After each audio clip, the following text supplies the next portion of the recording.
What's up, guys? Thanks for tuning in to episode 5 of the Pestcast. I'm your host, Gabe, with Pest Patrol. Here on the Pestcast, we aim to discuss all things pest-related, pest control, business marketing, sales, branding, content communication, product reviews, service best practices, all that good stuff. Today we're discussing on episode 5, squirrels, how to safely and effectively keep squirrels out of your attic, and if they're in your attic, how to get them out without harming you, without harming your household, and how to keep them out. We got some really cool, fun stuff we're going to be discussing. Squirrels are tough because they're a really interesting blend of wily smartness, kind of like rats, and they're also super strong and super fast, and they're aggressive. So they will try to chew back in at any cost if possible.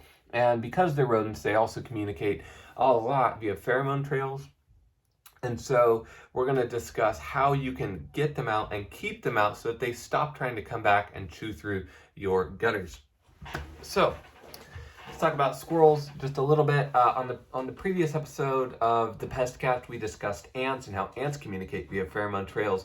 Well, squirrels and all rodents are the same. Squirrels communicate via pheromones, and you can generally break it down into positive pheromones and negative pheromones. It's much more complicated, but you generally have a group of pheromones that communicate good things, like this is a safe spot, this is where food is. They communicate the reproductive viability of the individual, that type of thing. And then negative ones, don't come here, this is my territory, there's predators nearby, I saw Tommy get caught in a trap, whatever.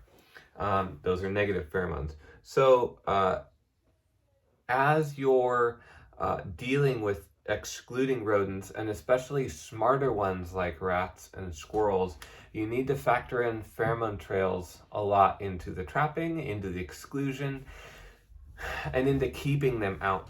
So with squirrels, unlike rats, squirrels are quite difficult to catch in snap traps. And in fact, a lot of times, here in Portland at least, it's actually illegal to trap certain species of squirrels.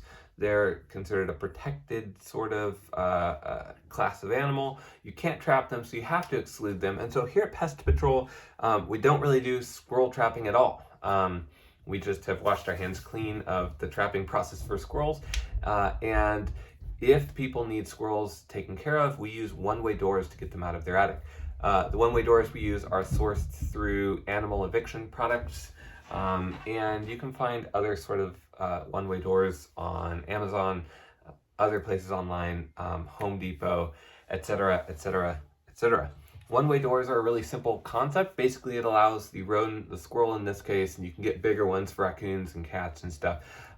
It allows the animal out, the door seals closed, and then they can't get back in. So you use the one-way door. You're gonna locate the entry and exit point. If the squirrels are in your attic, locate how they're getting in, and generally that's going to be where two roof peaks meet, right? You're going to check that area in depth with a flashlight. There's generally going to be gaps that go up and in, and you'll notice with squirrels, they're going to have just chew marks and rub marks and claw marks and everything, because squirrels are really aggressive in how they climb.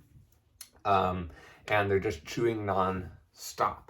Even more so than rats when it comes to wood. So like when a squirrel has taken over an attic, you'll see the whole beam will be completely chewed up, all the rafters.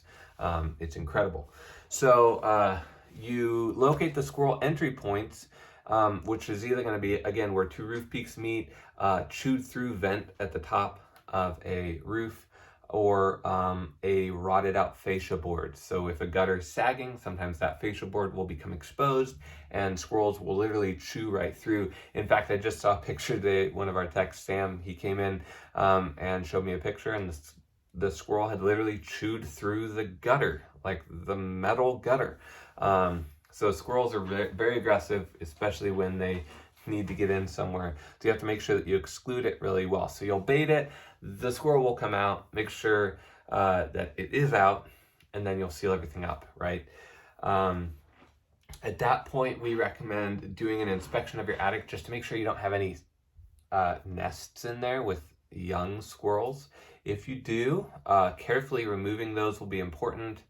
because otherwise they'll just die up there, most likely.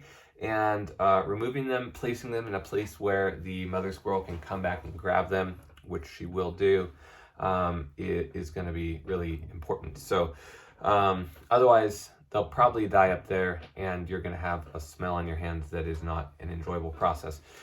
So once you have the squirrels out of the attic space, you're going to want to remove that one-way door, seal it up with 1/4-inch mesh or some sort of sheet metal, just anything that has steel in it. Don't just spray foam it. Squirrels will literally rip and tear and chew right through that. You need to make sure that it's zipped in with some screws, something that has bite that's going to really keep these squirrels out, because I'm telling you, they're aggressive. Try to limit how much wood is exposed. So if you can cover the whole thing up with metal, that's the best thing to do. You'll find with squirrels that they're very, very aggressive, and they're very, very strong. So if you do a bad job of doing the exclusion work in your attic space or whatever, they will very often be able to chew and dig and pull and rip right back in, and then you're right back where you started. The reason why this is the case is that they have created pheromone trails, right? So that spot, that location has been marked as a safe spot, as the entry into home, the entry into protection, the entry into where their food stores are. And it's going to take a while before those pheromones fade and the squirrels die or go find nesting somewhere else, in order for it to not be an issue. So what we recommend is a couple things. Excluding really well, that's the most important thing. You just always need to do that. Professional exclusion is vital in any sort of rodent long-term mitigation plan of any sort, whether it's mice, rats, or squirrels.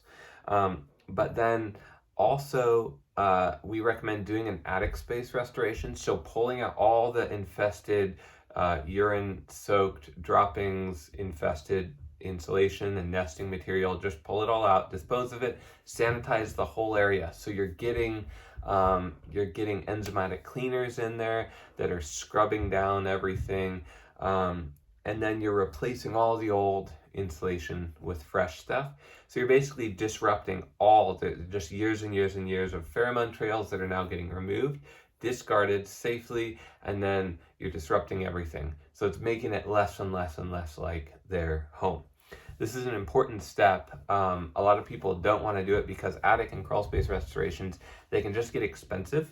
But it's a very important step in any sort of long-term rodent exclusion process.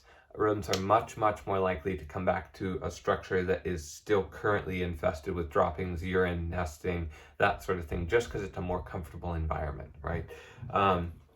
So if you can get everything cleaned up, and also it's the best way to do it, right? It's expensive to get an attic space restored or a crawl space restored, but you just don't want to have like squirrel droppings, this far from your baby girl's head as she's sleeping in your attic. Like there's better ways to go about this, and it's best to just bite the bullet, get it cleared out, get it cleaned up, and taken care of the right way once, and then you don't have to, as my friend always says, buy once, cry once, right? So that's an important aspect of long-term mitigation. I wouldn't say it's the only thing you can do, or that you have to do it, and people just have different pest pressures where they're like, I'm okay with maybe having to deal with this again in 4 years. But some people are like, if I have to deal with this again, I'm going to go crazy. I don't care what it costs. I don't care. I just need to know that I'm never going to have to deal with it again, that it's 100% taken care of. And, so wherever you're at in that system, you just kind of have to make that choice for yourself. But we obviously recommend seeing how readily rodents return to an infested area, previously infested area. It's very evident that if you can remove all of that kind of pheromone infested stuff that's from rodent urine, rodent droppings, nesting, saliva, rub marks, all that, if you can remove that, you're just going to be better off. So do that. That's an important aspect. And then the squirrels will try to get back in. So if you throw up a trail cam or something up on your roof where they're coming in, you're going to notice really fast, wow, they're just coming back a lot, right? They'll come back 3, 4, 5, 6, 7, 10, 15 times, and they're just sniffing around, they're trying to get in.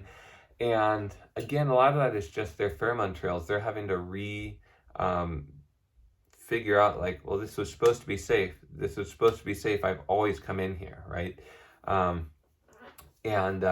So a good way to help prevent the squirrels from just messing with the stuff you've done is spraying the whole area down with a repellent.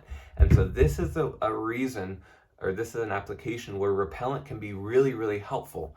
Usually repellents are misused in rodent mitigation, where when somebody really just needs to have rats trapped out of their crawl space or something, they'll try like a repellent and it just doesn't work. They do it wrong. They don't understand the animal biology and behavior and psychology of rodents, and so they just misapply rodent repellent.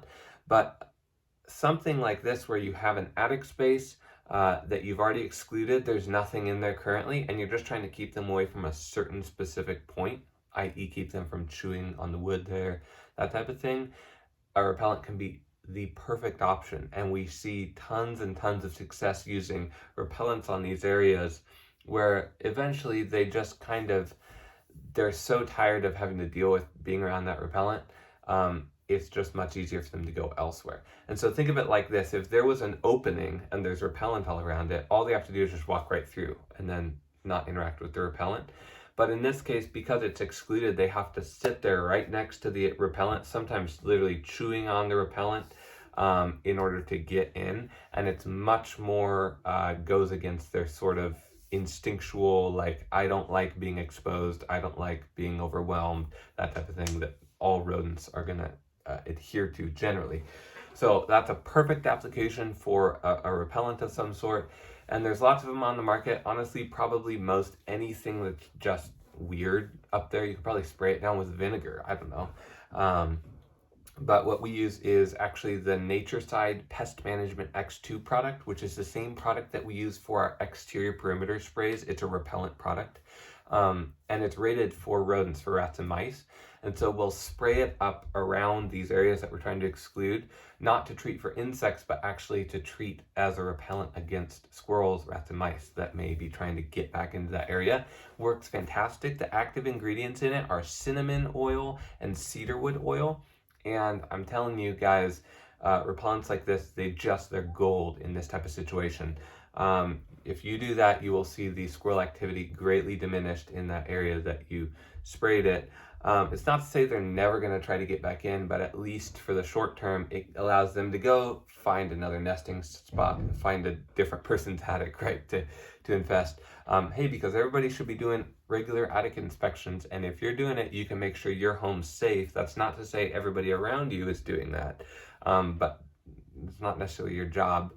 Your job is not to kill all the wildlife so that your neighbors don't have any issues. Your job is to make sure your home is safe, and hopefully they can make sure that their home is safe as well. So utilizing that repellent is really, really effective. We do not recommend trying to trap squirrels. Again, sometimes it's actually illegal depending on what type of squirrel you're dealing with, and it's also very difficult. Squirrels are very strong, they're very smart, and they will oftentimes just be able to completely pull out of snap traps, or they're fast enough to get the bait, snap the trap, and get out of there.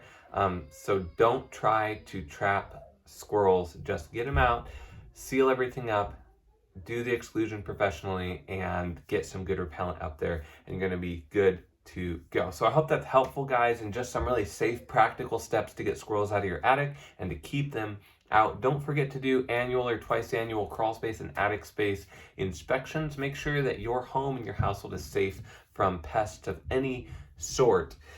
And if you're watching this on YouTube, don't forget to subscribe to the channel. We are trying to hit 1,000 YouTube subscribers by the end of the year 2022. So hit that subscribe button below. That would be amazing. And thanks so much for listening to the Pestcast. Go and rock it.